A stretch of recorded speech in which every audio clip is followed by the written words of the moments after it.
Bonjour, bienvenue à Secreto Patagónico. Ça veut dire les secrets de la Patagonie. Mon nom c'est Thomas Grovo Palisi, je suis la 12e génération. Aujourd'hui je vais vous raconter comment tout a commencé. On doit se remonter à l'année 2000 où ici en Argentine on cherchait des nouvelles régions en cherchant des vins plus frais et avec de minéralité. Avec ça, il y a des vignerons qui sont allés plus haut dans la montagne et il y a des autres qui sont allés plus au sud, comme ici à Patagonie.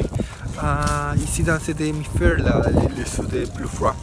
Donc, en ce moment, c'est mes parents avec des autres familles qui ont décidé d'aller créer un nouveau vallée ici à Patagonie. Le vallée s'appelle San Patricio del Chañar et aujourd'hui c'est le vallée plus grand de la Patagonie. Mais dans ce moment, c'est tout le travail, tout l'effort de mes parents pour trouver les meilleurs endroits pour faire les vignobles. Et particulièrement après dans San Patricio del Chañar, ils ont décidé d'aller dans le secteur plus haut qui a été fantastique pour le résultat. Donc la deuxième génération, on travaille tous les jours pour avoir toute cette qualité, toute l'expression des terroirs de la Patagonie en chaque raisin. Nous savons et nous sommes convaincus que la qualité, ça commence dans la vignoble. Et voilà, on travaille et on profite de nouvelles technologies, des montres avec des drones et tout ça, mais on sait qu'il y a des activités qui se doit être manuellement si on veut vraiment préserver la qualité. Et c'est pour ça que, par exemple, toute la récolte, ça fait manuellement. Et voilà, on va continuer dans l'établissement pour voir comment tout le processus continue. Maintenant, on est dans l'établissement, c'est dans le même vignoble, donc il n'y a pas de logistique. Comme on a dit, toute la récolte se fait manuellement.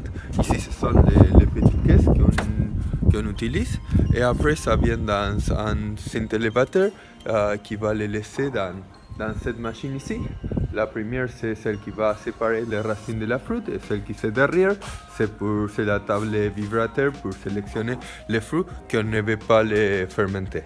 Donc ici, après la table vibrateur, ça vient dans ce réservoir qu'on peut l'amener manuellement ici dans l'établissement. L'établissement est designé dans 2 étages pour profiter de la gravité naturelle du terrain. Donc ici, on peut laisser les fruits dans chaque réservoir différent. Tu peux voir là-bas, ce sont tous les petits réservoirs, tout avec du contrôle de température, parce que l'idée, c'est justement de faire une fermentation douce, lente et contrôlée. Comme ça, on peut préserver tous les arômes du vin.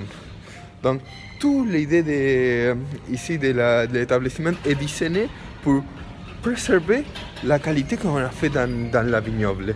Et cette idée d'arriver avec des fruits qu'il n'y a pas de fermentation spontanée, c'est justement pour préserver tous les arômes. Parce que les fermentations spontanées vont faire une fermentation avec beaucoup de température que ça nous donne, on va perdre tous les arômes. Donc c'est pour ça que c'est la presse. C'est très important d'avoir cette petite caisse pour la récolte et après tout le processus manuellement est contrôlé rapidement sans logistique pour préserver tous les arômes et avoir un fermentateur avec température contrôlée ici dans l'établissement. Voilà, ici on a passé tous les petits réservoirs et au fin c'est la mise en bouteille avec cette machine, c'est une machine automatique qui fait tout pour que le vin arrive chez vous. Au revoir. Et maintenant, le bonus track. Ici nous sommes dans notre salle de barrique. C'est un endroit parfaitement aconditionné pour notre barrique. Il y a du contrôle de température et d'humidité. Tu peux voir, là-bas ce sont les barriques. Dehors, il y a le contrôle de température et là-bas, c'est le humidificateur. C'est pour ça que tu peux voir comme s'il y a un petit peu de hum. Ce n'est pas de hum, c'est le humidificateur. On a parlé déjà que Rebel, il n'y a pas de barrique, mais on a autres 2 lignes qu'il y a de barrique. Notre ligne classique et notre ligne réserva. Donc, la différence de 3 lignes, c'est Rebel on cherche des vins frais et fruités, classiques. On cherche des vins élégants et équilibrés. Et notre ligne Reserva, qu'on cherche de la complexité et l'intensité. Et pour ça, cette chambre est spécialement acconditionnée pour avoir cette grande vin. J'espère que vous a bien amené tout et à la prochaine. Bienvenue à notre salle de dégustation. Aujourd'hui, on va goûter Mantra Rebel Pinot Noir. On y va. Voilà. Ici, c'est le vin. Le Pinot Noir, c'est le cépage emblématique de la Patagonie. Ici, le climat, c'est un petit peu plus froid, donc il s'adapte parfaitement. C'est un Pinot Noir de climat continental, parce qu'il n'y a pas de l'influence maritime.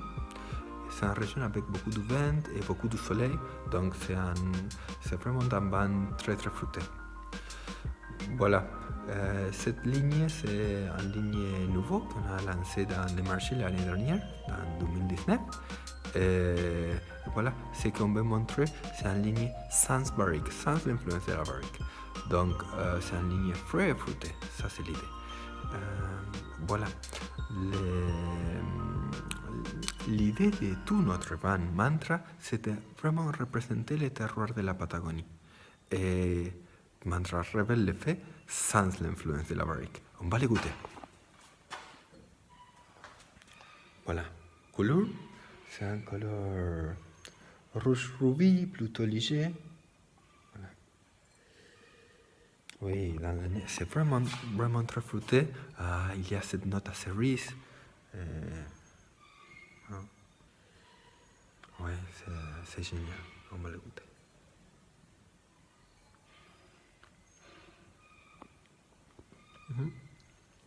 Il y a toute l'élégance du Pinot Noir et cette sensation frais que ça t'invite à le goûter autrefois. Voilà, je vous remercie pour tout votre thème et toute votre attention. J'espère que vous avez bien aimé. Et voilà, à la prochaine. Au revoir.